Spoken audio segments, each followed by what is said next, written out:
No digas que no te avisé cuando hayas perdido tu tren. Reza el final de una histórica canción de Bob Dylan. ¿Qué tal si te digo que tú y yo y la humanidad entera estamos peligrosamente cerca de perdernos el tren? Quizás el último tren, el que nos salve de un porvenir grotesco, donde la verdad se extravíe en las tinieblas, donde se pudran nuestros jardines y el hambre y la miseria se santifiquen por la mera razón de que no queda otra que resignarse a ellas. Esto ya le ha sucedido a nuestros antepasados y la historia no se repite, pero rima. Hoy te voy a contar absolutamente toda la verdad sobre lo que ocurrió en Ohio, Estados Unidos, con el vuelo de un tren tóxico que tiene en vilo a millones de personas. Detrás de este descarrilamiento y de muchos otros que coincidentemente están teniendo lugar en los Estados Unidos, hay una trama de codicia, corrupción y siniestros planes contra tu libertad. Metafóricamente, se ha abierto una puerta al infierno. Y lo que padecen los ciudadanos de Ohio y Pensilvania,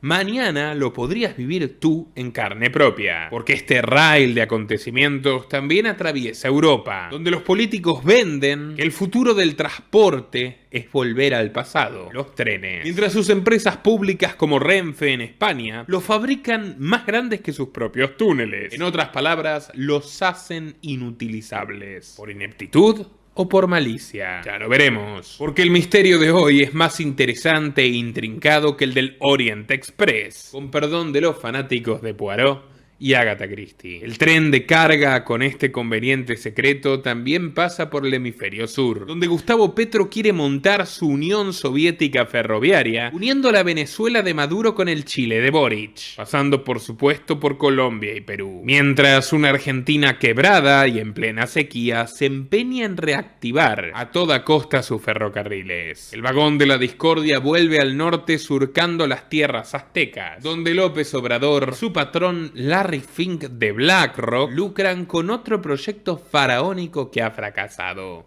a expensas, por supuesto, de los contribuyentes mexicanos. El Tren Maya. Experimentos con civiles, un nuevo monopolio de Bill Gates, la mano negra de los Rockefeller y el sueño distópico de un mundo sin transporte. Es decir, del regreso al feudalismo y de los siervos de la gleba. Es decir, de los hombres atados a la tierra que pisan y que no les pertenece. Una vez más, hoy, desde aquí, desde los liberales, te compartiremos información exclusiva, de extrema importancia, que nunca vas a encontrar ni en televisión, ni en los diarios, y seamos francos, tampoco en ningún otro canal de YouTube. Así que quédate hasta el último minuto de este programa que realmente vale la pena. Dale like al video para que llegue a más gente. Y si sos tan amable, ayúdanos compartiéndolo en todas tus redes y grupos. Y si quieres y puedes, aportando desde tan solo $2 por mes a través de Patreon, Bitcoin, Mercado Pago o la opción unirte de YouTube. Todo aquí abajo. Tu retribución es clave para sostener nuestra labor periodística. Sin más preámbulo, comenzamos. La red ferroviaria de los Estados Unidos está colapsando. El lunes 13 de febrero, las ruedas del enorme ferrocarril CSX salieron de las vías en el condado de Spartanburg, Carolina del Sur, y estuvieron a punto de producir una tragedia. De hecho, 4 niños que jugaban a los Cowboys en la zona adyacente se salvaron de milagro. El mismo día, en la ciudad de Splendora, Texas, un tren de carga de Union Pacific descarriló 15 vagones. 2 de ellos se embistieron y atraparon a un camión, arrastrándolo por más de media milla, prácticamente 1 kilómetro, acabando con la vida de su pobre conductor. La policía tejana tuvo que solicitar un equipo especializado al gobierno federal porque a su vez los vagones transportaban material tóxico. ¿Les suena de algo? Sí. No se equivocan. También cargaba materiales altísimamente tóxicos el tren de Ohio que abordamos en el video anterior, el que quisieron tapar con cuentos de ovnis. Video muy recomendado si no lo han visto aún. Aquí les hablamos un poquito de la historia de la coartada de los extraterrestres para ocultar fenómenos mucho más tangibles, concretos y preocupantes. Pero hoy toca lo más importante. Toda la verdad sobre este accidente accidente que va camino a convertirse en la mayor catástrofe de los Estados Unidos. Y mientras los burócratas juran que no hay peligro para la vida humana, las aguas del río Ohio lucen así. So, once again, would you move? As I'm going to throw another rock right here. Would you stay here? Would you drink that water? Would you be affiliated with this? Would you bathe your kids when it's bubbling up and looking like an oil slick? Juzguen por ustedes mismos. Para más INRI, miles de animales domésticos y salvajes han fallecido, impregnando de un paisaje apocalíptico a toda la región. Y por supuesto, tatuando el pánico en los corazones de sus habitantes. Con más de 50 vagones, este tren de Norfolk Southern, una de las compañías ferroviarias más grandes del país, explotó y erigió una inmensa columna de fuego y humo fluorescente en el corazón del estado. De esto ya hacen casi 3 semanas, pero no fue hasta la semana pasada cuando las redes sociales convirtieron este evento en tendencia, levantando las desesperadas súplicas de los lugareños, que lo documentaron todo con videos, algunos de los cuales no podemos reproducir aquí, pero que por supuesto los invitamos a buscar por ustedes mismos. Este escándalo fue el que forzó a los grandes medios de comunicación a brindarle algo de cobertura al tema, pero para sorpresa de nadie lo han hecho tímidamente, como si fuera un hecho menor. Y el encubrimiento de esta crisis química es una auténtica infamia, comparable ni más ni menos a la manipulación soviética en torno al caos nuclear de Chernobyl. Por cierto, una de las tantas aberraciones perpetradas por el imperialismo ruso contra la sufrida Ucrania. En aquella época, además, un imperialismo comunista, perversión al cuadrado. Hoy, el sufrimiento de la comuna de East Palestine, en Ohio, la de todos sus vecinos, termina de confirmar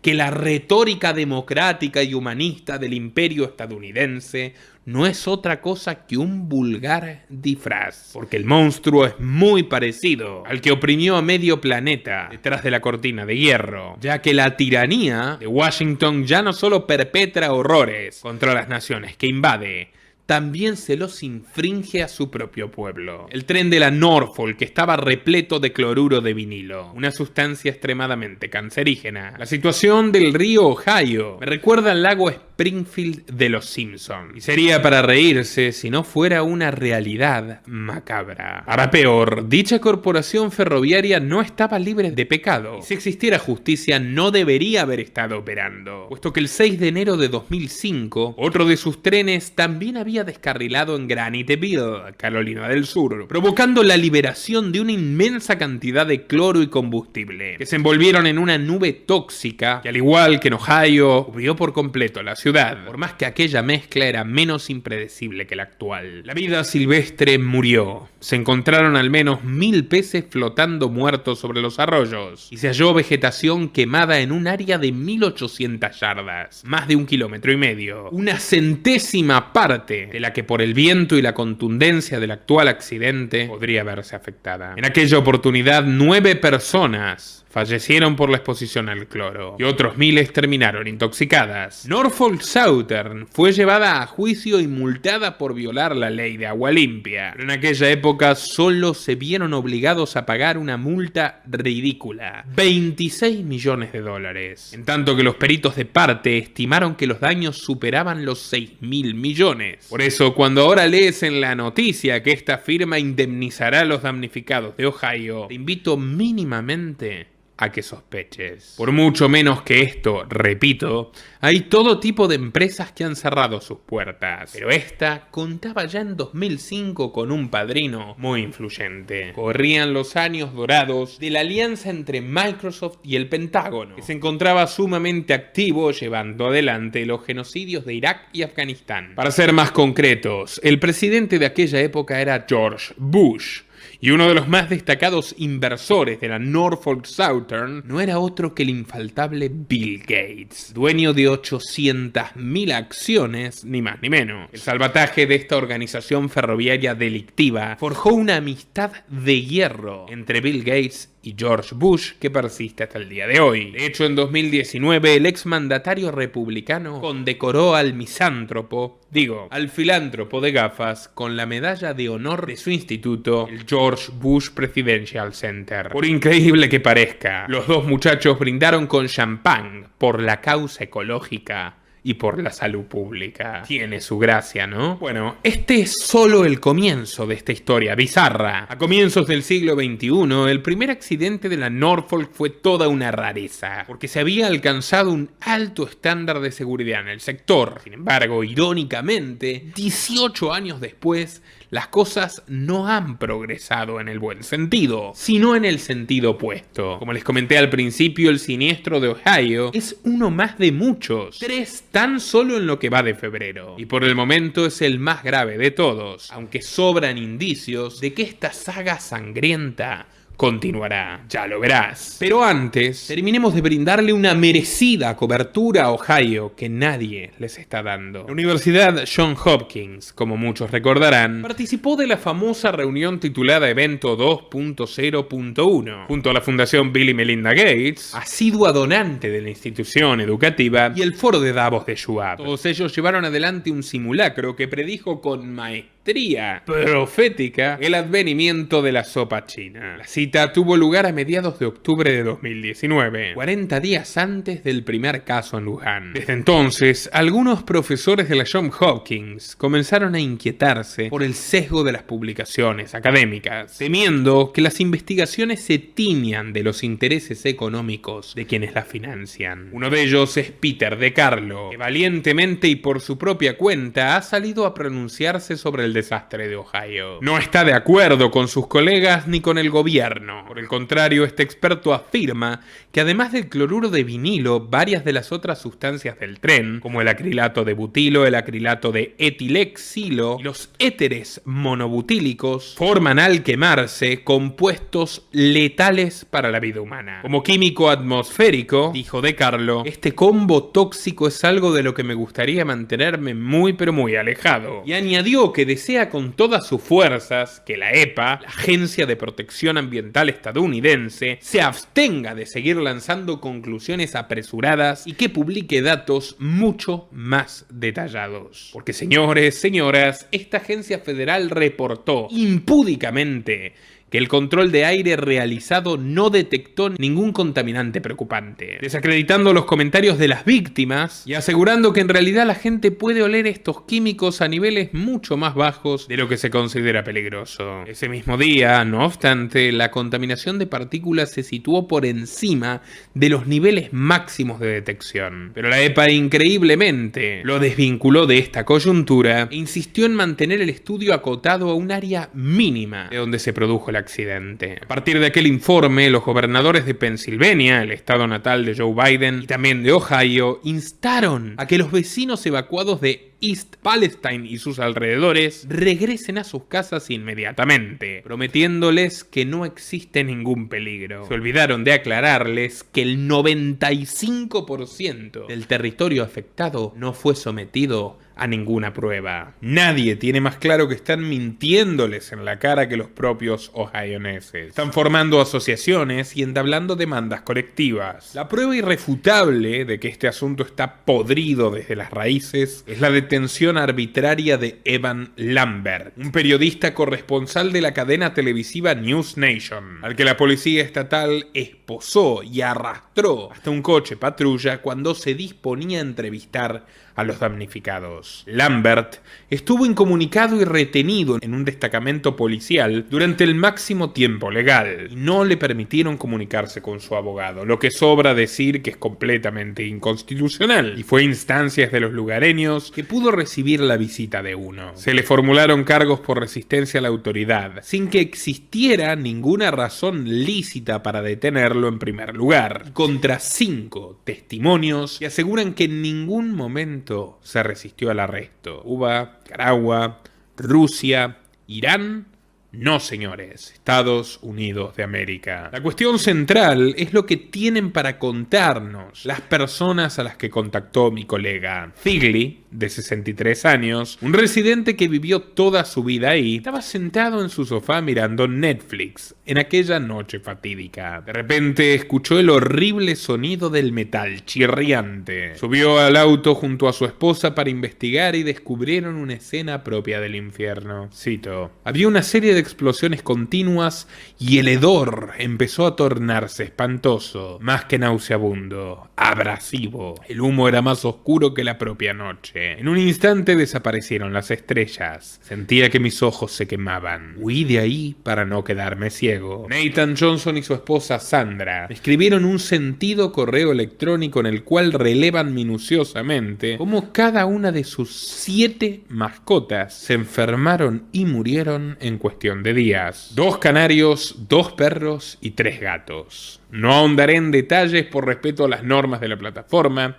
pero lo más aberrante de todo es que denuncian que al ser evacuados, un bombero local se llevó los cuerpos de los 5 mamíferos y nunca pudieron darle sepultura. ¿Por qué? Saquen sus propias conclusiones. Horas después, la columna de humo tóxico comenzó a expandirse por toda la ciudad y aparecieron 3.500 peces muertos flotando en los arroyos. A varios kilómetros, los granjeros grabaron a sus gallinas desmayándose de repente y perdiendo la vida, y a los zorros salvajes aullando en estado de pánico. John y Lisa Hamner, un matrimonio de la región, le dijo a la BBC que el accidente destruyó totalmente sus vidas. Se quejan de dolores de cabeza, ardor en los ojos, dolor de garganta, pérdida de sueño y diarrea incurable. El cloruro de vinilo causa exactamente todos estos síntomas y a largo plazo, además, un corrosivo cáncer de hígado. Quienes no escogieron la vía judicial se están planteando seriamente rehacer sus vidas en otra ciudad. Se estima que 3.000 familias ya han escapado de la zona sin intenciones de regresar. Ya quiero expresar desde esta casa mi solidaridad hacia todos ellos. Si alguna víctima está viendo este programa,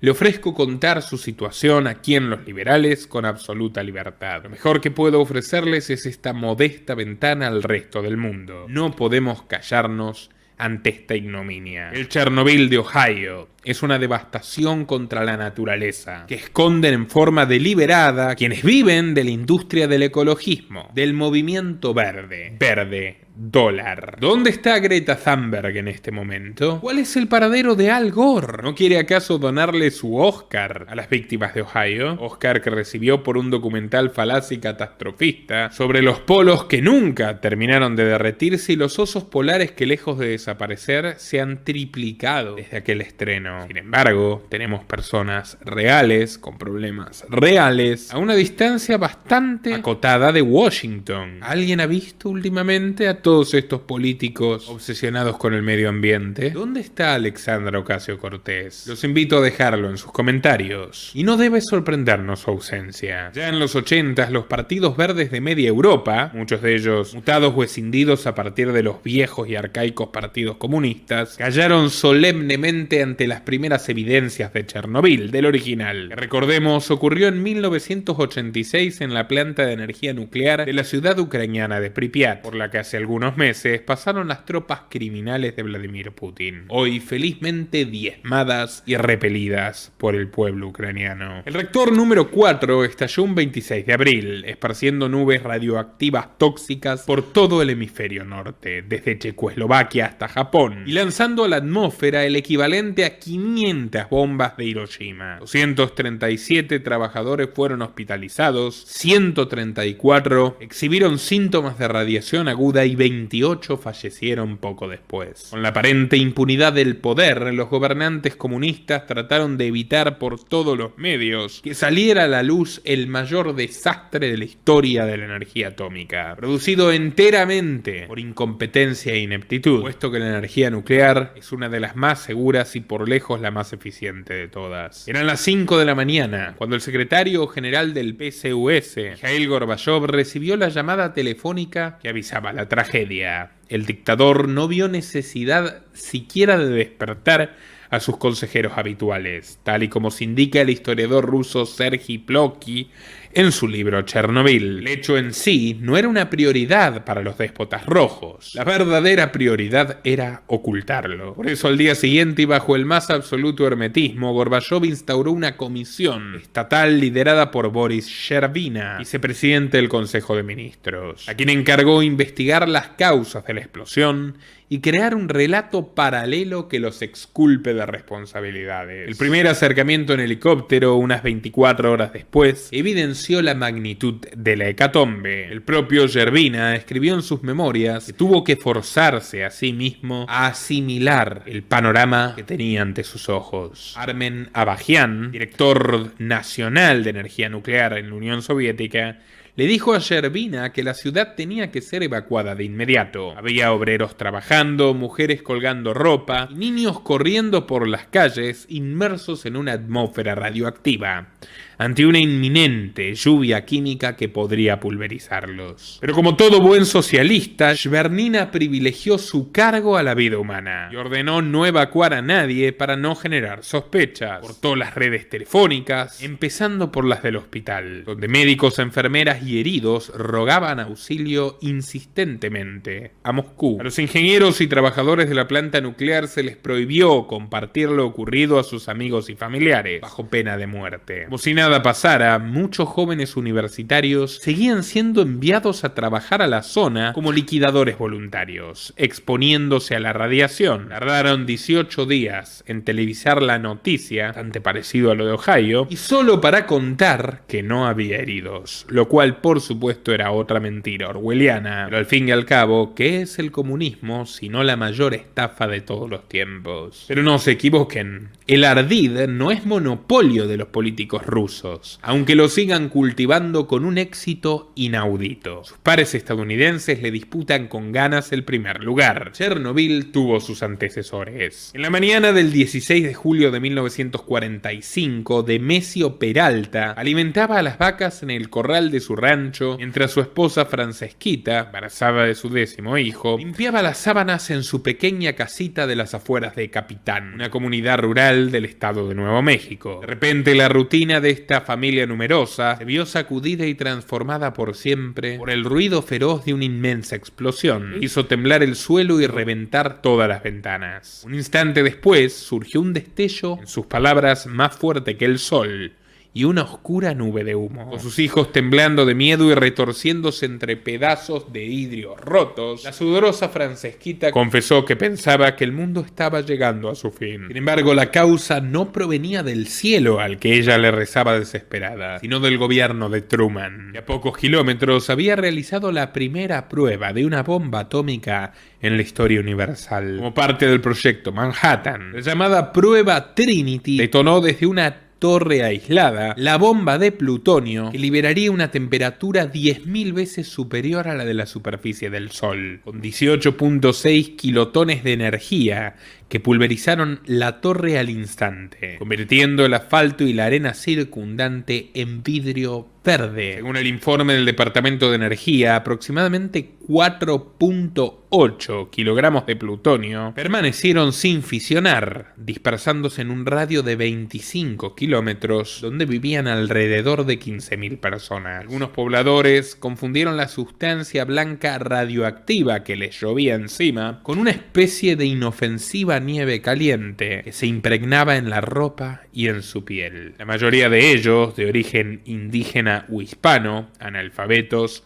o escasamente educados, nunca fueron evacuados, ni tan siquiera advertidos sobre las consecuencias de esta prueba atómica. Continuaron llevando una vida normal, sin saber que estaban respirando espesa radiación tóxica, y que sus calendarios expirarían mucho antes de lo que pensaban. Más de 75 años después, sabemos sin lugar a duda que la bomba signó sus destinos de la peor manera. Vamos, firmó su sentencia de muerte. Tal es el caso de la familia Peralta. El pobre Demesio terminó sus días con 3 cánceres: estómago, de ojos y linfoma de Hodgkin. A Francesquita le diagnosticaron cáncer de mama, al igual que a una de sus hijas, que falleció a los 33 años. Genoveva fue la única sobreviviente, luego de haber superado un tumor maligno de tiroides con apenas 39 años de edad. Sus 9 hermanos no corrieron la misma suerte. Todos fallecieron mucho más jóvenes que ella. La Casa Blanca nunca reconoció esta masacre. Tras la bomba, los políticos actuaron para suprimir cualquier tipo de noticia que pueda alarmar a la ciudadanía. Difundieron la información falsa de que la explosión se había producido en un depósito de municiones en una localidad remota. Era fundamental que los japoneses no fueran alertados, reportó uno de los carniceros en el expediente 12 del proyecto Manhattan. El físico J. Robert Oppenheimer, creador de dicha bomba, comprendió la monstruosidad de sus actos y antes de morir citaría las escrituras hindúes para describir su arrepentimiento. No puedo temerle a la muerte ahora que yo mismo me he convertido en la muerte,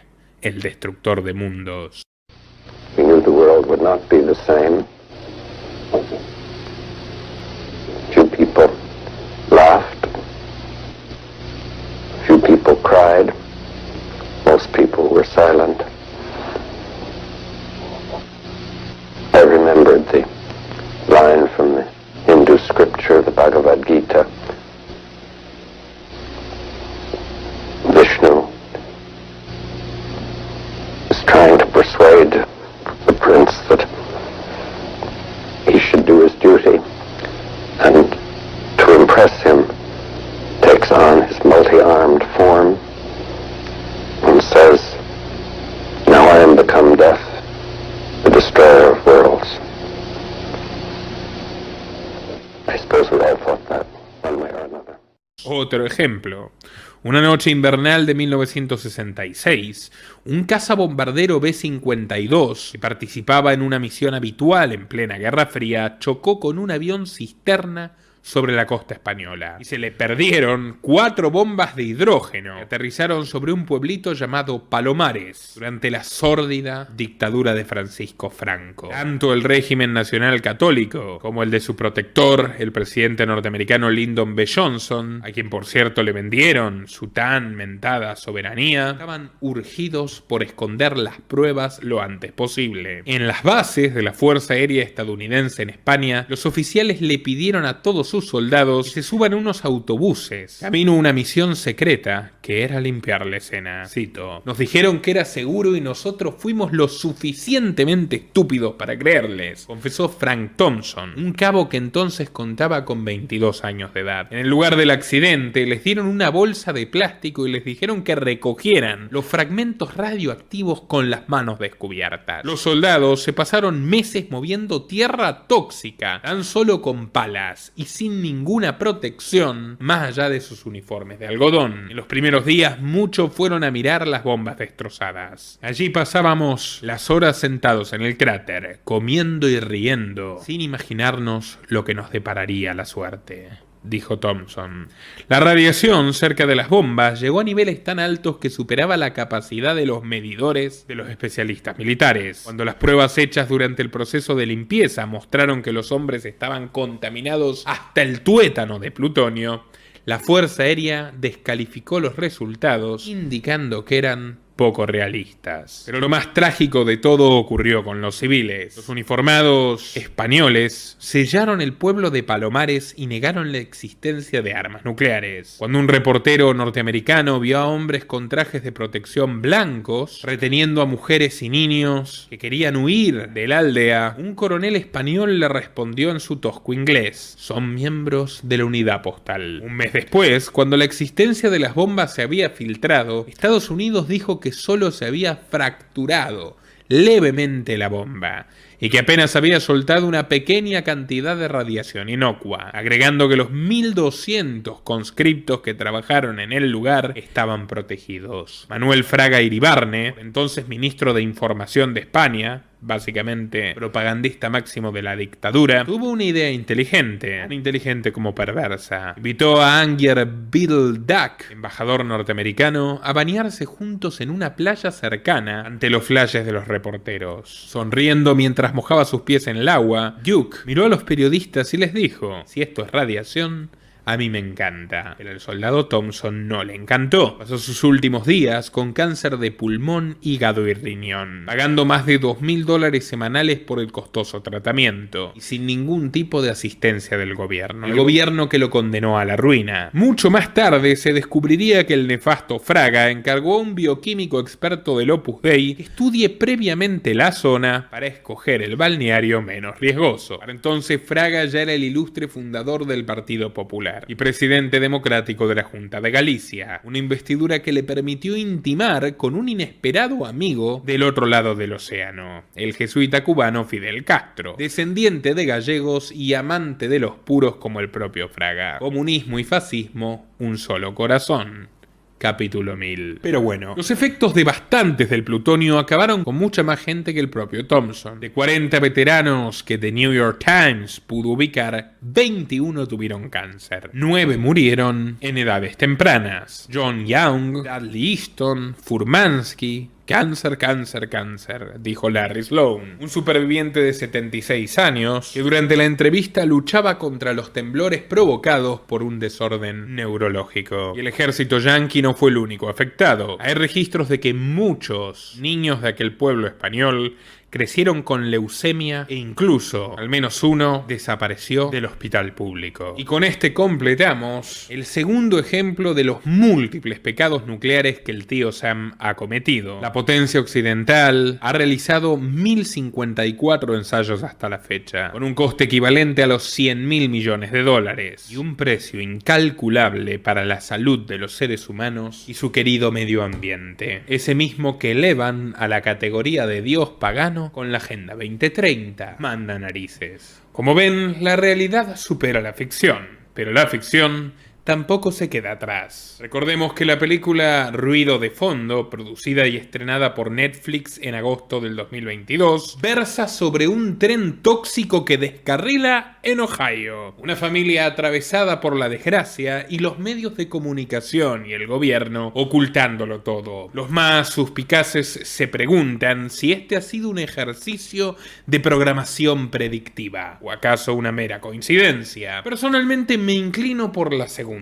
Caso contrario, ¿para qué esforzarse tanto en tapar esta crisis? Pero convengamos que todo es posible. De todas maneras, me permito invitarlos a repasar mi documental sobre la historia secreta de Netflix. Una trama fascinante de corrupción empresarial, ingeniería social, psicología de masas y por sobre todas las cosas, la autopsia de un proyecto de dominación cultural y política por parte de la izquierda estadounidense, con altos y bajos y un montón de detalles muy interesantes. La unión de Hollywood con Washington, video muy recomendado, también estará al final de este para que puedas verlo. En su día alcanzó más de 500.000 de espectadores, pero tras vernos obligados a retirarlo, ahora está nuevamente disponible en el canal amigo Perspectiva Libre. De paso te recomiendo que te suscribas ahí también. Pero bueno, retomando lo que nos ocupa, hay un último elemento que quiero destacar en la tradición oscurantista de crear tragedias y echarlas bajo la alfombra. Y es eliminar a los testigos, obstáculos vivientes y andantes para todo encubridor. Y en ese apartado, el presidente Biden cuenta con una trayectoria intachable, maligna, pero indiscutible. No me cansaré de reiterar que él fue uno de los mayores responsables de la guerra de Irak. Para proceder a la misma, el presidente Bush precisó de sus servicios como líder teóricamente opositor del Comité de Relaciones Exteriores del Senado. Y por supuesto, Biden no se lo pensó dos veces. Nunca se trata de lo que quieran o no los votantes, sino de lo que piden tus verdaderos jefes. Y en su caso y en el de su viejo amigo Bush, estamos hablando del complejo militar industrial,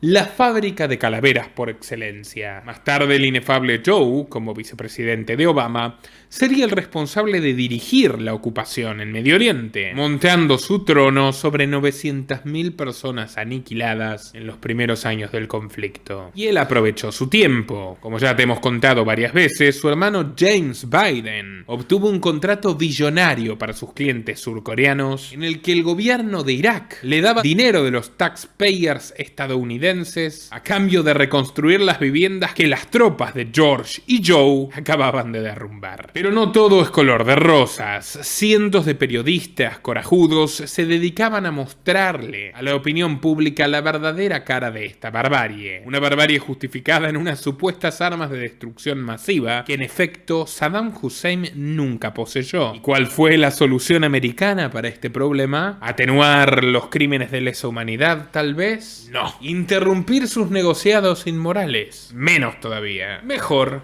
asesinar selectivamente a los periodistas, uno tras otro, directo desde los helicópteros de los Marines. Pero a la larga les apareció otra piedra en su zapato, un tal Julian Assange que creó Wikileaks, la red periodística más importante de la historia, y se encargó de revelarnos, con video y todo, la ejecución a sangre fría de todos nuestros colegas. Eso y muchísima información comprometedora, documentos secretos del propio gobierno americano que constituían auténticas confesiones delictivas. ¿Cómo reaccionó entonces el señor Biden?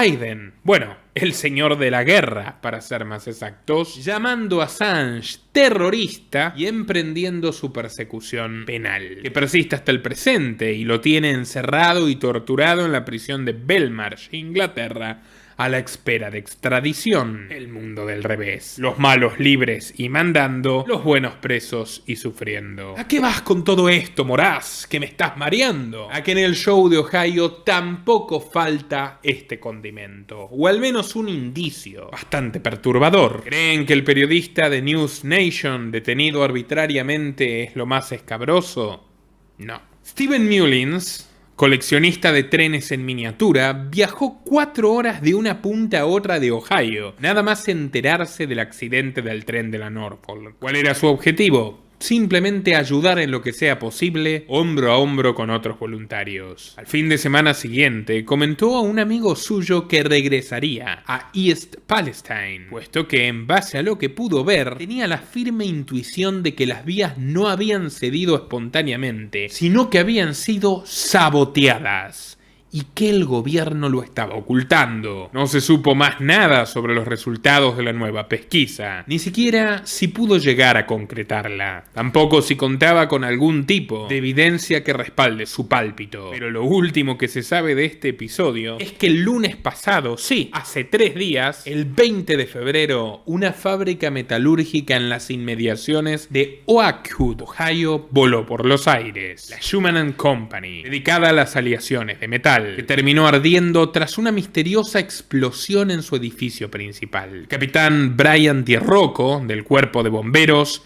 declaró a la CNN que se desconocen los motivos del incendio, ocurrido a las 3 de la tarde y apagado en torno a las 5. 13 trabajadores resultaron lesionados y uno de ellos falleció. Su nombre, Stephen Mullins. Señores, obrero metalúrgico de 46 años. Es francamente desagradable pensar que una serie de eventos tan movilizantes está pasando casi desapercibida, en una época donde podemos conseguir casi cualquier respuesta que nos propongamos con un puñado de clics. Me sorprende que tantos individuos prefieran interesarse sobre los eventuales visitantes de otros planetas en lugar de involucrarse en la candente situación del nuestro. Bastó con que el general de la Fuerza Aérea Van Herk declarara que no descarta el origen extraterrestre de un supuesto ovni que nadie vio para desviar el foco de la atención pública de manera radical. Y si bien hablamos bastante de esto en el programa anterior, nos quedaron algunas joyitas en el tintero. La administración de Biden tampoco es original o particularmente creativa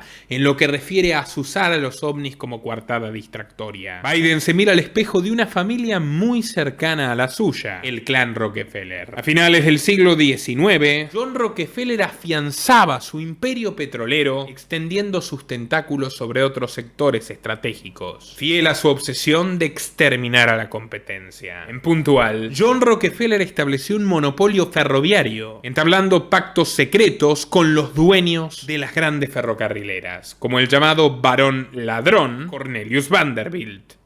Con aval del Congreso y bajo supervisión estatal, Rockefeller firmó un acuerdo con Vanderbilt para cobrarle el doble por el transporte de petróleo a las refinerías competidoras. Poco más tarde conseguiría una patente monopólica para aplastarlas y decidió apostar por más y destruir deliberadamente a los ferrocarriles de buena parte del país, para poder reemplazarlos progresivamente por camionetas y camiones de transporte de carga propulsados por petróleo, su petróleo, el del Standard Oil. A los 18 años de edad traduje este ensayo del historiador económico libertario Roy Childs, editor de las Six Fair Books, Grandes Negocios y la Ascensión del Estatismo en los Estados Unidos. Childs toma como paradigma el caso de los ferrocarriles. Los ferrocarriles en los Estados Unidos fueron un ejemplo espectacular de que el transporte puede ser privado y competitivo. Nacieron así.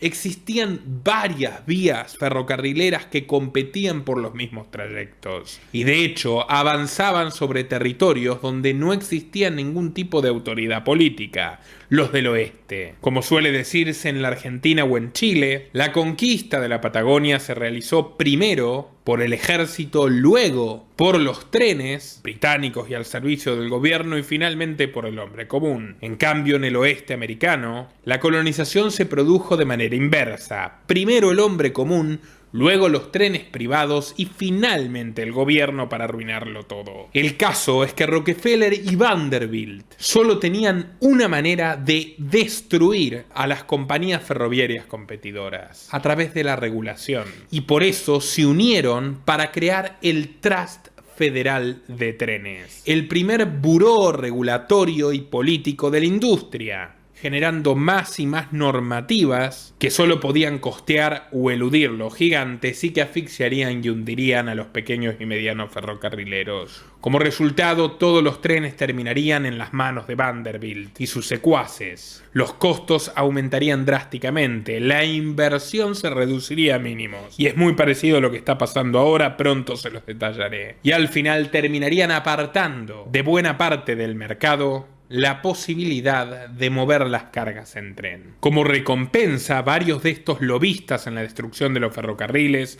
como Henry Flagler, exdirector del ferrocarril de la costa este de Florida, y Henry Rogers, constructor del ferrocarril de Virginia y político republicano, acabarían siendo gerentes del Standard Oil años después. En aquella época, muchos americanos miraban con nostalgia la posibilidad de tomarse un tren en condiciones, y el escritor Scott Fitzgerald sentenció que los trenes americanos decidieron su propio destino suicida y ya no forman parte del país por el que pasan. Pero una vez construido este leviatán del transporte, la dinastía Rockefeller se interesó por la influencia publicitaria y el control mental sobre la población. Por un lado tenían a personajes como Edward Bernays, sobrino nieto de Freud, padre de las relaciones públicas y tío del fundador de Netflix, Mark Randolph, creando revistas médicas de dudosa rigurosidad para vender productos calamitosos fabricados con petróleo. Por el otro, comenzaron a desplegar sumas millonarias a partir de la Fundación Rockefeller para investigar el poder sugestivo de la radio y el cine sobre la audiencia.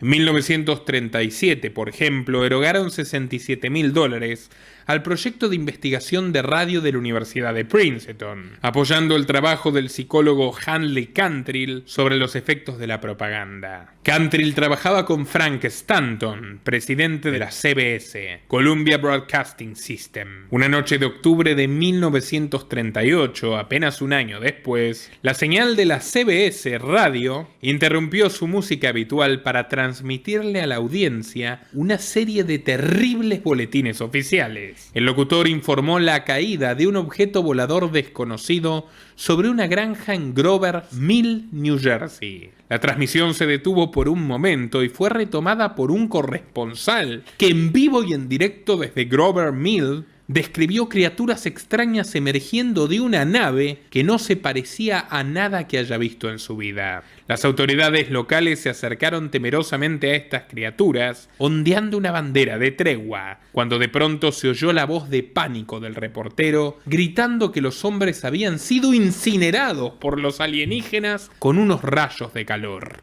Una serie rápida de actualizaciones interrumpidas y fragmentadas fueron anoticiando el comienzo de una invasión alienígena devastadora. Un corresponsal de Manhattan, desde la azotea de la estación, relató por la radio todo lo que veía. Multitudes huyendo de nubes de humo venenoso, liberadas por gigantes máquinas marcianas, mientras hombres, mujeres y niños caían como moscas por el gas corrosivo. El corresponsal preguntó con una suerte de terror si había alguien vivo. Escuchando su relato, antes de lanzar un último gemido de dolor que viajó como un escalofrío a miles de hogares de todo el país. Aterrados de pánico, muchos de los oyentes huyeron de sus hogares en búsqueda de un mejor refugio. Otros empezaron a llamar compulsivamente a la CBS, a los periódicos e incluso a la policía para preguntar qué es lo que estaba pasando. De repente la estación de radio se llenó de periodistas de otros medios y de militares y policías alterados empuñando sus armas, que luchaban a puño descubierto con los guardias y los ejecutivos de la empresa para detener la transmisión. En medio de golpes y griteríos, un grupo de uniformados consiguieron atrapar a los locutores y los encerraron en una pequeña oficina del último piso para someterlos a un interrogatorio hostil. ¿Qué sabían de esta invasión? ¿De cuántas muertes habían oído?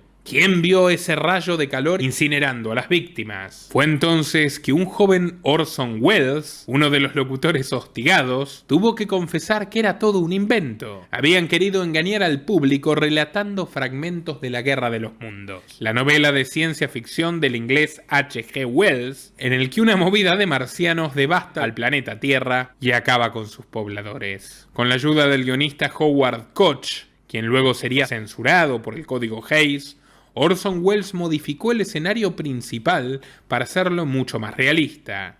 De la Inglaterra victoriana pasaron a los campos estadounidenses de la década del 30. Curioso es que apenas 3 años más tarde, este joven bromista se convirtiera en el director y protagonista de esa gran película clásica que es Citizen Kane, cuyo personaje principal estuvo inspirado en el magnate de los medios William Randolph Hearst, el padre del amarillismo, que mediante noticias tergiversadas provocó la guerra hispano-estadounidense en Cuba para vender más diarios. Más curioso aún es que el otro Wells, el autor de La Guerra de los Mundos, también escribió un ensayo titulado La Conspiración Abierta, donde ofrece en sus propias palabras la posibilidad de trazar un esquema que impulse un control humano sobre los destinos de la vida para liberarla de la incertidumbre y las miserias actuales. Wells pertenecía a la Sociedad Fabiana de la que tanto les hemos hablado, ese conato de ingenieros sociales y socialistas británicos que ahora ha conseguido a su propio rey, Carlos III,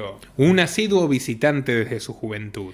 El escritor victoriano proponía que el progreso científico conduzca a una revolución mundial que establezca a su vez una nueva religión moderna. Ese Wells admiraba al benefactor del otro Wells, a John Davison Rockefeller. En otro escrito titulado The Work, the Wealth and the Happiness of Mankind, H.G. Wells describió a John Rockefeller como una fuerza que avanza, imparable, un poder constructivo que todo lo mejora. Y justamente fueron los directores de la Fundación Rockefeller quienes quedaron fascinados con el engaño radial de la CBS y su falsa Guerra de los Mundos. Era el experimento social que estuvieron buscando tanto tiempo en todas sus investigaciones sobre el influjo de los medios. El mismo día, el director de Ciencias Naturales de la Fundación Rockefeller, Warren Weaver, le escribió una carta a Watson Davis, director gubernamental del Servicio de Ciencias en Washington. A su vez, Cantrill, su psicólogo experto en propaganda, publicó en 1940 el paper La invasión de Marte, un estudio sobre la psicología del miedo, donde ofrecía distintos análisis sobre cómo la transmisión de Orson Welles modificaría de por vida el comportamiento de sus oyentes. En el mismo periodo, el Instituto Rockefeller, que ya era líder mundial en investigación bioquímica, apoyaría la investigación de Humphrey Osmond en el Hospital Psiquiátrico de Saskatchewan, Canadá, sobre el tratamiento del alcoholismo con una sustancia innovadora llamada LSD, ácido lisérgico. Conocido por inventar la palabra psicodélico, Osmond era un psiquiatra inglés que había realizado una amplia variedad de estudios y observaciones de pacientes aplicando sustancias alucinógenas. De hecho, el doctor Osmond fue quien en 1953 cumplió con el pedido del célebre escritor británico Aldous Huxley, entregándole su ansiada mescalina y supervisando la magnífica experiencia psicodélica que quedó inmortalizada en el libro Las puertas de la percepción. El Chicago Tribune sugiere que Osmond intentó motivar sin éxito a Huxley para que se interese más en la vida extraterrestre y le dedique algunas líneas de su obra al tema ovni, que como relatamos en el video anterior, el gobierno norteamericano ya estaba comenzando a utilizar para tapar diversas fechorías. Huxley era un hombre brillante, al que las drogas le sirvieron para descubrir nuevos horizontes intelectuales cuando ya estaba ciego y viudo a los 60 años. Pero nadie podía pensar por él. No obstante, Osmond intentó acercarse a otros autores con menos carácter y fama, y uno de ellos era el joven novelista Ray Bradbury, que poco más tarde se consolidaría como una eminencia en el género de ciencia ficción. Depresivo y alcohólico, Bradbury sí cedió a las presiones del momento, y en 1950 publicaría sus famosas Crónicas Marcianas, una serie de relatos que narran una eventual llegada del ser humano a Marte y su proceso de colonización. Si bien el tono de la obra es melancólico y para nada entusiasta, el libro se convirtió en un best-seller mundial con absoluto apoyo de los medios y la política, multiplicando drásticamente el interés público en dicha temática, al tiempo que también se multiplicaban los dividendos de su artífice, que disfrutaba de mucho más dinero para gastar en alcohol y drogas, lo cual no tiene nada de malo, salvo cuando te las vende el doctor Osmond con fines espurios supervisados por los Rockefeller. Pero la Fundación Rockefeller no solo apoyaba a psiquiatras. Nelson, destacado político, y David, el nuevo patriarca del imperio, resolvieron brindarle asistencia financiera y técnica a la CIA, que en ese mismo año 53 inició el programa MKUltra, un proyecto ilegal de experimentación humana que apuntaba a desarrollar e identificar drogas que debiliten mentes y fuercen confesiones mediante el lavado de cerebros y la tortura psicológica. Junto con electrochoques, hipnosis y privación sensorial, la CIA utilizó la administración encubierta de altas dosis de sustancias psicoactivas como el LSD para manipular estados de conciencia y funciones cerebrales en sus víctimas, entre las que se cuentan futuros asesinos seriales como Ted Kaczynski, el Unabomber. ¿Y qué tiene que ver todo esto con los ovnis?, se estarán preguntando. Bueno, muchos de los ideólogos del MKUltra formaron parte del proyecto Blue Book, otra iniciativa yankee que buscaba investigar y determinar si los ovnis eran una verdadera amenaza para la seguridad nacional. En su libro La doctrina del shock, que deja bastante que desear en general, Naomi Klein cuenta que el químico inglés Henry Tizard, pionero en los estudios científicos sobre ovnis, desempeñó un papel destacado en la creación y financiación de ambos proyectos, MKUltra y Blue Book. Los documentos desclasificados de la CIA indican que el 1 de junio del 51, en el Hotel Ritz-Carlton de Montreal, dos emisarios se reunieron con Tizard y con Omond Soland, el director de desarrollo armamentístico canadiense, a fin de discutir sobre la experimentación mental. Esta reunión, bajo las premisas de preparar la guerra psicológica, sentaría las bases para el MKUltra. Aquellos que estén interesados en este tema les recomiendo el libro Inside the Company, escrito por Philip Agee, un ex asset de la CIA. 20 años después, en 1974, luego de que el periodista Seymour Hersh escribiera un artículo en New York Times revelando los espionajes ilegales sobre cientos de civiles, el presidente Gerald Ford creó la Comisión sobre las actividades de la CIA para indagar sobre sus abusos, a quien puso al mando a su vicepresidente Nelson Rockefeller. Sí, el sponsor número 1 de la agencia.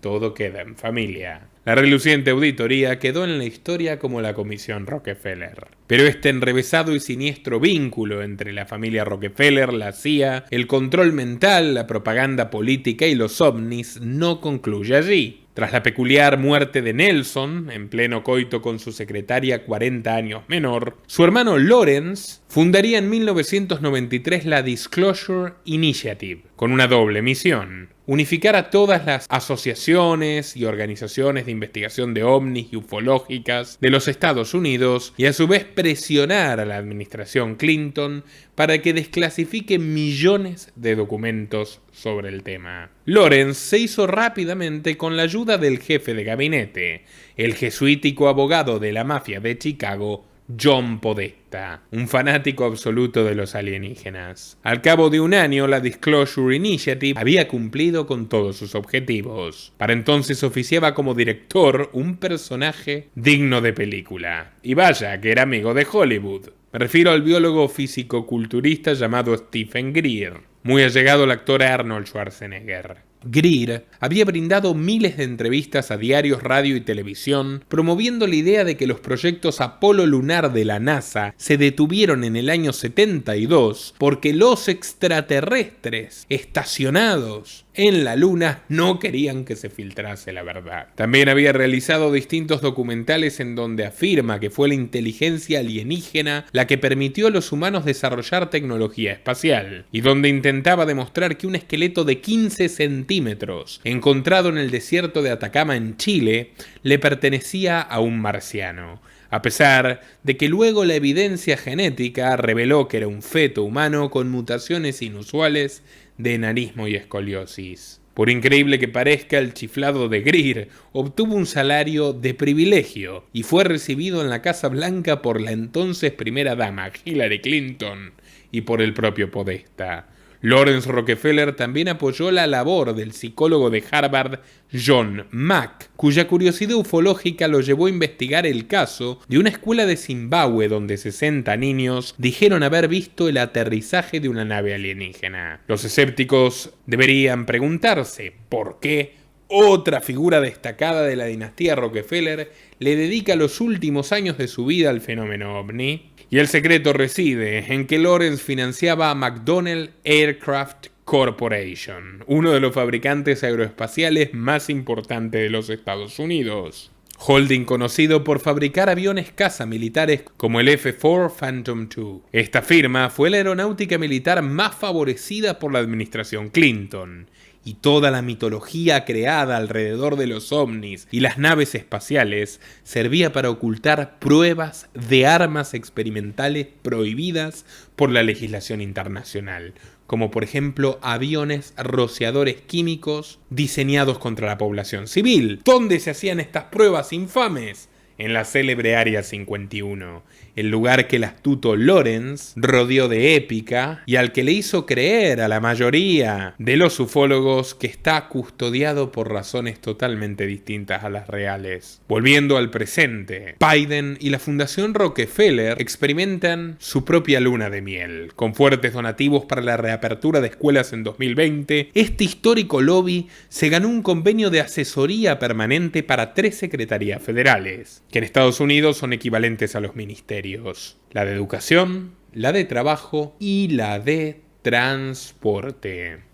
La devolución de favores no termina allí. Una noticia que no trascendió prácticamente en ningún medio salvo en la prensa especializada es que Rajiv Shah, el actual presidente de la Fundación Rockefeller y ex directivo de la Fundación Bill y Melinda Gates, es el candidato oficial promovido por el gobierno de Biden para dirigir el Banco Mundial, que como todos sabemos tiene sede en Washington. Shah, con la ayuda inestimable de Nicole Kidman, Robert Downey Jr.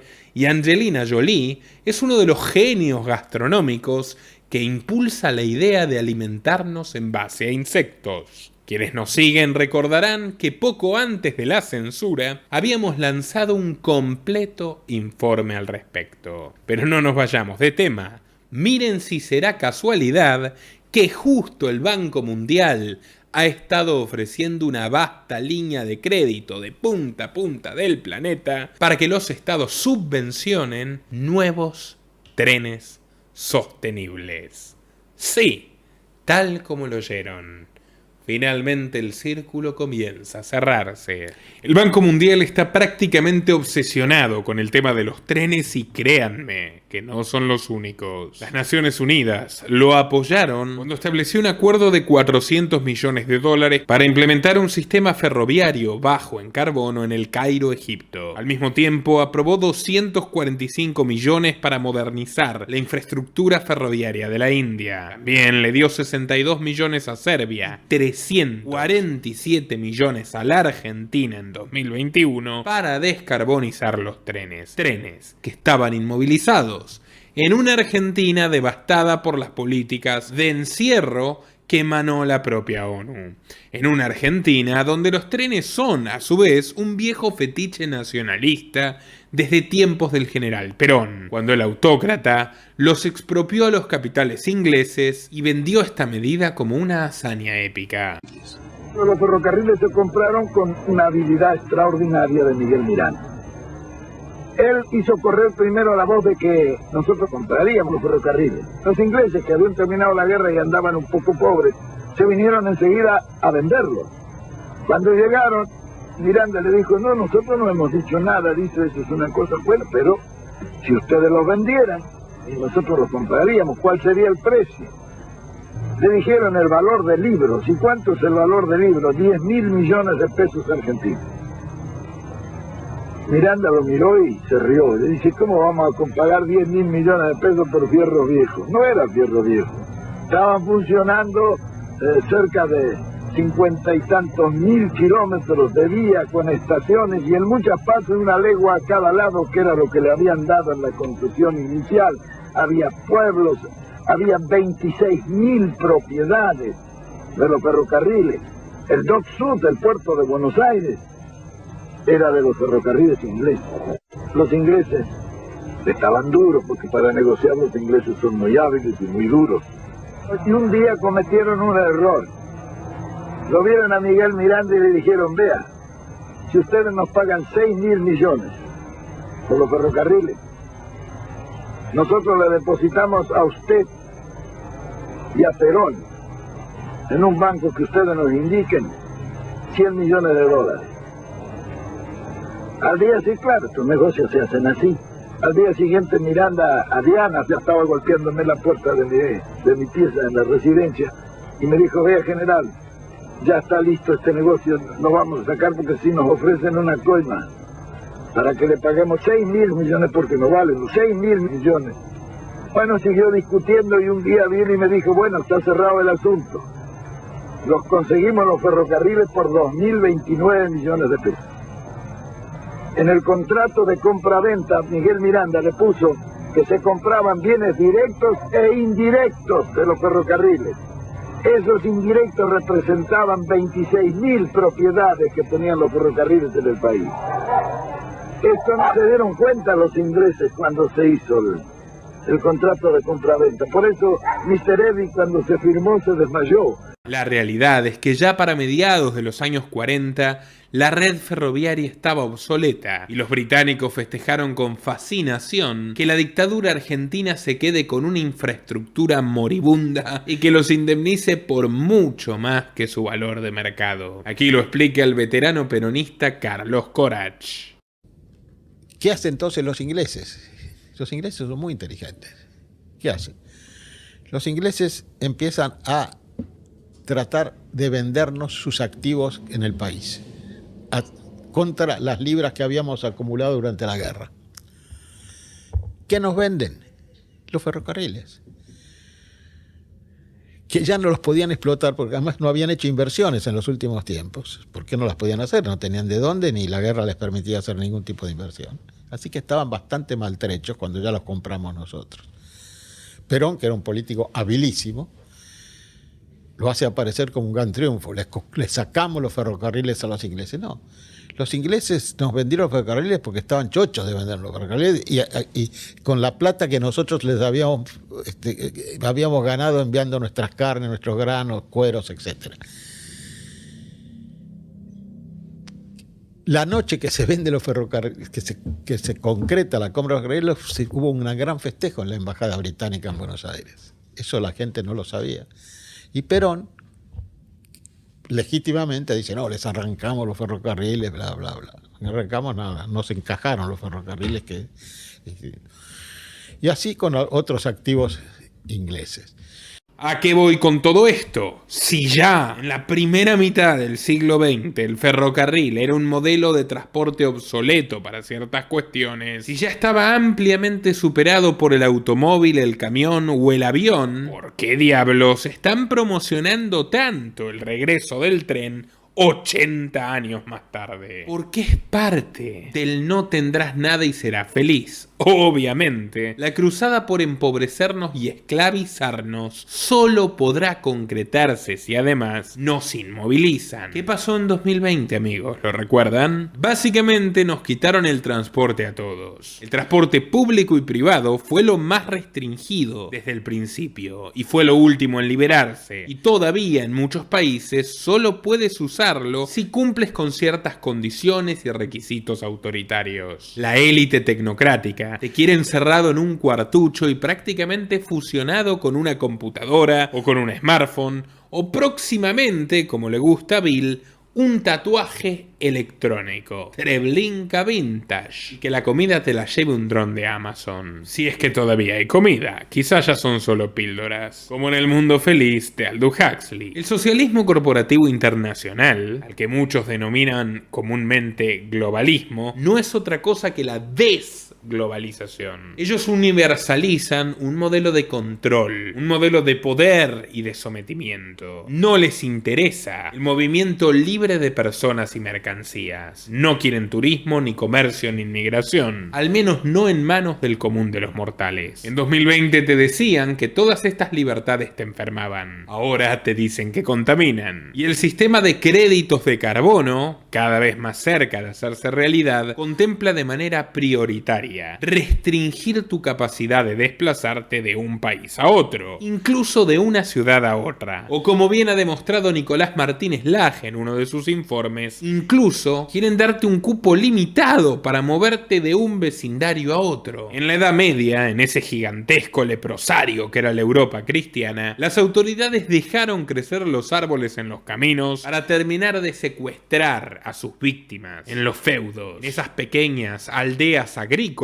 donde malvivían, hambrientos y enfermos, los siervos de la gleba, que para ser reconocidos como seres humanos precisaban que su señor les diera un beso en la frente, que solo podían desplazarse con su permiso y que si los hallaban huyendo eran condenados a muerte. Con el tiempo y como señaló el gran Voltaire, la civilización perfeccionó a la barbarie y pese a las magníficas revoluciones burguesas y liberales que nos salvaron de la extinción, ese mal llamado Estado se la fue ingeniando para seguir regulando nuestros movimientos. En el siglo XIX proliferaron las aduanas y los pasaportes. En el siglo XX los muros gigantescos. Y en el XXI otro tipo de pasaportes, ustedes me entenderán, precediendo al sistema de crédito social chino en versión ecologista. Así que te comiste un jugoso bistec en lugar de tu ración de insectos. Bueno, hoy no vas a visitar a tu tía Julia, así que todavía sigues conservando tu coche a combustible guardado en el garage. Bueno, olvídate de volar a Cancún este verano. Y si has hecho bien los deberes, como mucho, te dejamos tomarte un tren. Si te atreves, claro, porque se está convirtiendo en un deporte de riesgo. Rajiv Jha, el hombre fuerte de la Fundación Rockefeller, tiene muy claro hacia dónde va el mundo, o mejor dicho, hacia dónde quieren empujarlo. Fue asesor de políticas de salud durante la campaña de Al Gore en el año 2000, administrador de la agencia USAID y fundador del Laboratorio de Desarrollo Global de los Estados Unidos, creado con el fin de ayudar a terminar con la pobreza extrema en 2020, buscando soluciones en salud, energía, educación, transporte y cambio climático. No me sorprendería que sigan la premisa de Jonathan Swift en aquel célebre ensayo llamado Una modesta proposición, donde irónicamente Swift aseguraba contar con la solución para la pobreza infantil, darle de comer la mitad de los niños pobres, la otra mitad. Pero bueno, por recomendación expresa de Hillary Clinton, Rajiv se convirtió en director de desarrollo agrícola de la Fundación Bill y Melinda Gates. Durante aquellos tiempos, en los albores del nuevo milenio, el matrimonio Gates realizó este peculiar giro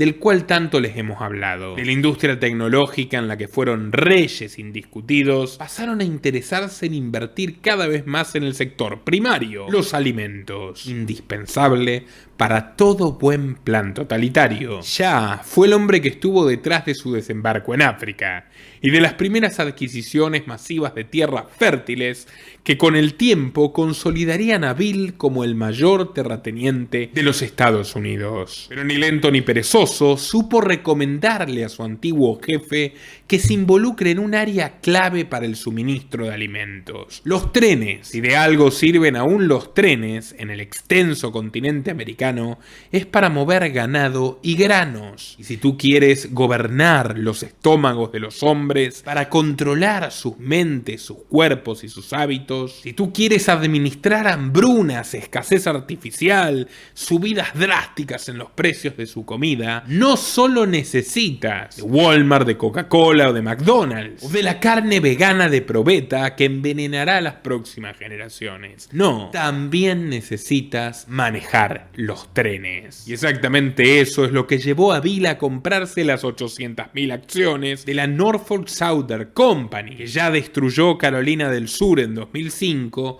y ahora está exterminando Ohio. Lo que ya no sabemos si hay que leer como accidentes producidos por la falta de inversión, derivada a su vez de la falta de competencia, o bien de auténticas jugadas maltusianas para cumplir su viejo sueño de reducir a la humanidad. Por cierto, video muy recomendado sobre la crisis alimentaria en curso y todo lo que se viene. Realmente debes verlo. En cualquier caso, Gates fue encontrando corporaciones mucho más poderosas aún en el sector ferroviario, tanto que se deshizo de la Norfolk y en abril de 2011 se convirtió en el máximo accionista de la Canadian National Railway por $3.200 millones, un precio de ganga tomando en cuenta que no solo es el virtual monopolio ferroviario de Canadá, también es líder en los Estados Unidos. En la actualidad, la Canadian es la única empresa que cruza Norteamérica desde la costa del Océano Atlántico hasta la del Océano Pacífico, uniendo Halifax y Vancouver. En simultáneo, su mejor amigo Warren Buffett se plegó a la maniobra, haciéndose dueño de su única y última competencia, la ferroviaria Burlington Northern Santa Fe, jugando con ellas como si el país de Jefferson y Franklin fuese un tablero de Monopoly. En el año 2012 los dos magnates ya concentraban más de la mitad de la longitud total de la red ferroviaria, 84 de los 153.000 kilómetros existentes. Hoy se estima que controlan directa o indirectamente más de 120.000, casi el 80%. Y desde entonces han invertido en modernizaciones, al menos en modernizaciones ecológicas. Nones. ¿Estarán esperando una lluvia de subsidios para la reconversión verde? Quizás. O quizás no. Quizás aprendieron del viejo Rockefeller y se compraron los trenes para ir sacándolos progresivamente de circulación. Como poco a poco vemos cancelaciones masivas de vuelos en los Estados Unidos todas las semanas. Y van cambiando la excusa, que por problemas informáticos, que por problemas eléctricos, que por tormenta de nieve, el calentamiento global. ¿Y qué hay detrás de eso? Un lobby para acabar con los aviones comerciales y reemplazarlo por aeronaves de hidrógeno infinitamente más caras y excluyentes, que solo podrían transportar una décima parte de los pasajeros, como las que propone Zero Avia, la startup en la que invierten Bezos y Gates. Mismo fenómeno que impulsan contra los coches convencionales, en favor de los caóticos autos eléctricos, que cuando no te están matando, explotan. Y eso en el caso de que puedas pagarlos, lo que es bastante difícil. Están promocionando los trenes como si fueran la única alternativa de transporte en el corto plazo, a sabiendas de que los trenes están destruidos. Una jugada maestra para disimular que lo que en realidad están haciendo es construir la mayor cárcel de todos los tiempos, la de los barrotes digitales. A pesar de todas las tragedias que se están provocando en los rieles, en sus rieles. Gates dijo en el foro de Davos de 2021 que urge reemplazar definitivamente al avión y que el tren es una opción prioritaria para las distancias cortas. En consecuencia, su amigo Klaus Schwab realizó un spot propagandístico hablando de lo maravilloso que es transportarse en los trenes nocturnos. Se acabó aquello de salir de Madrid y estar en Londres en 2 horas. La clase media volverá a estar condenada al tren cama. Si es que... Pero parece que en España el plan no está funcionando muy bien. O quizás sí, si el plan, repito, es inmovilizarte. Renfe, su icónica compañía ferroviaria estatal, encargó en junio de 2020 la fabricación de 31 trenes ultramodernos y ultracostosos. Pero hubo un pequeño problema. Los construyeron demasiado grandes. Fueron diseñados con una altura que impide su paso por la mayoría de los túneles de Asturias y Cantabria. El propio presidente cántabro, el pintoresco y siniestro Miguel Ángel Revilla, lo calificó como una chapuza monumental y dijo que espera que rueden cabezas, luego de conocer que los nuevos trenes tardarían como mínimo 3 años en llegar, y ya no serán tan nuevos. En rigor, puede que no lleguen nunca. Los españoles ya no pueden pagar ni la factura de la luz. Creo que dentro de poco no recordarán ni siquiera lo que eran el fuego y la rueda. Cortesía de un gobierno, marca Agenda 2030. Recordemos que además hablamos de la misma Europa, donde los automóviles de toda la vida ya han sido formalmente prohibidos para 2035, y los camiones 3/4 partes de lo mismo. La misma Europa que está prohibiendo los vuelos cortos y forzando a sustituirlos por trenes, siguiendo al pie de la letra lo que dijo el emperador. Trenes que no caben en los túneles, trenes que descarrilan día por medio, trenes que directamente no existen. Además, si los trenes modernos no te liquidan al descarrilar, lo harán de todos modos. España ya había enfrentado una demanda en 2019 por parte de Argentina, luego de que el Metro de Madrid le venda al gobierno de Macri 36 vagones CAF 5000 con asbesto, un material altamente cancerígeno. Pasaron de exportar viruela a exportar cáncer. Las hazañas de los conquistadores. Saludos, hispanistas. Otro que está tropezando sobre los rieles es López Obrador. Una de sus tantas mentiras de campaña fue el Tren Maya, un proyecto ferroviario faraónico de 1500 kilómetros que se proponía conectar a los estados de Chiapas, Tabasco, Campeche, Yucatán y Quintana Roo. Habiendo gastado ya más de 9.800 millones de dólares, tuvieron que suspenderlo porque no cumple con los permisos ambientales, ya que según los funcionarios de su propia gestión, este despilfarro demencial de impuestos y deuda no ha hecho más que dañar los ríos subterráneos, los cenotes y las cavernas con millones de años de antigüedad. Sin embargo, quien se lucró independientemente de la paralización del proyecto fue, claro, el gestor de los préstamos y el administrador de los tramos, el omnipresente fondo BlackRock, los nuevos dueños de México desde que su mascota llegó al palacio. Inspirado en las miserias de AMLO, el terrorista que preside Colombia, Gustavo Petro, dedicó parte de su larga disertación en la reciente cumbre de la CELAC en Buenos Aires a proponer un megatren que una a la Venezuela chavista con el Chile de Boric, pasando por Colombia, Ecuador, Bolivia y Perú. Dense una idea del tamaño del botín. Vaya uno a saber. Quizás este proyecto delirante pueda acabar con la pobreza en Sudamérica. Con unos cuantos Chernobyles como el de Ohio,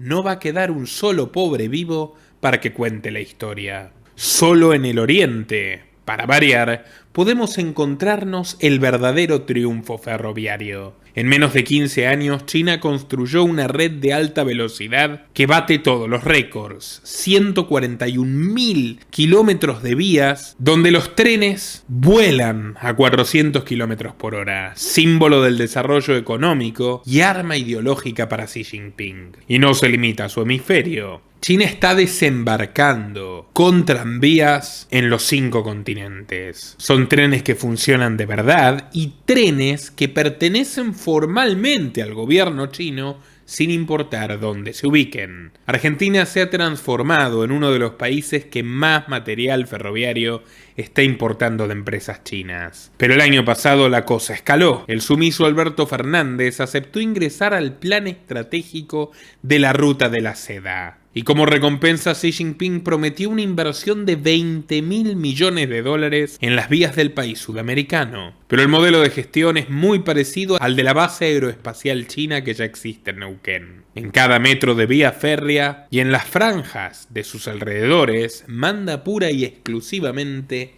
el Partido Comunista de Beijing.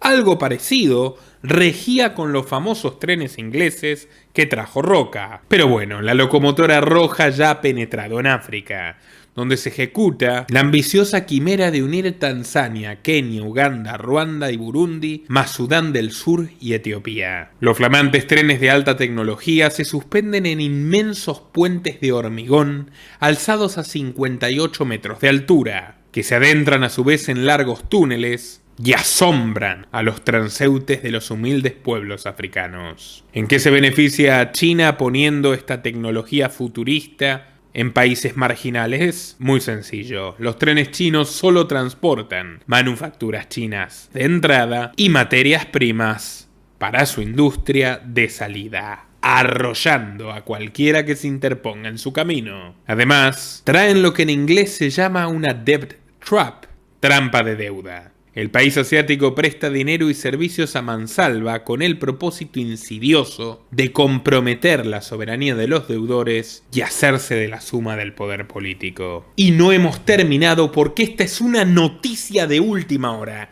Cuando estaba a punto de cerrar este programa, acaba de conocerse que un avión que despegó de Little Rock, Arkansas, rumbo a investigar la explosión en la planta industrial de Ohio, acaba de estrellarse, dejando un saldo de 5 muertos. Eran 5 empleados de una firma de consultoría ambiental que perdieron la vida cuando la aeronave, otra vez misteriosamente, perdió el control y se estrelló contra el suelo. Esto ocurrió un par de millas al sur del aeropuerto nacional Bill y Hillary Clinton. Simbólico, ¿no? Los hechos ocurrieron tan solo unos minutos después de haber despegado, y los fallecidos se dirigían a realizar una auditoría sobre la explosión de la planta industrial en Bedford, Ohio.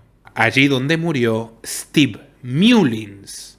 ¿Qué les parece? Los invito a dejar sus opiniones en los comentarios. Les reitero mi pedido encarecido de que hagan esto viral.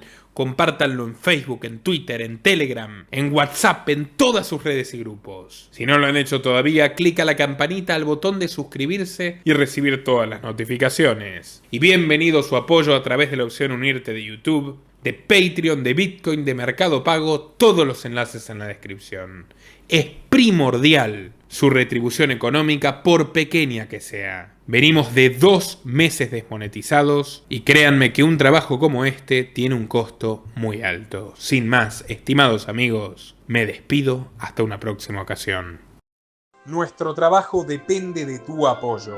Para que siga siendo posible, realiza tu donativo desde tan solo $2 por mes a través de Patreon, en los links que están en la descripción o en el comentario destacado. Podés colaborar enviando tu pago vía Bitcoin a esta dirección. También podés hacerlo a través de la opción Unirte de YouTube, y si estás en Argentina, con el medio de tu preferencia a través de Mercado Pago.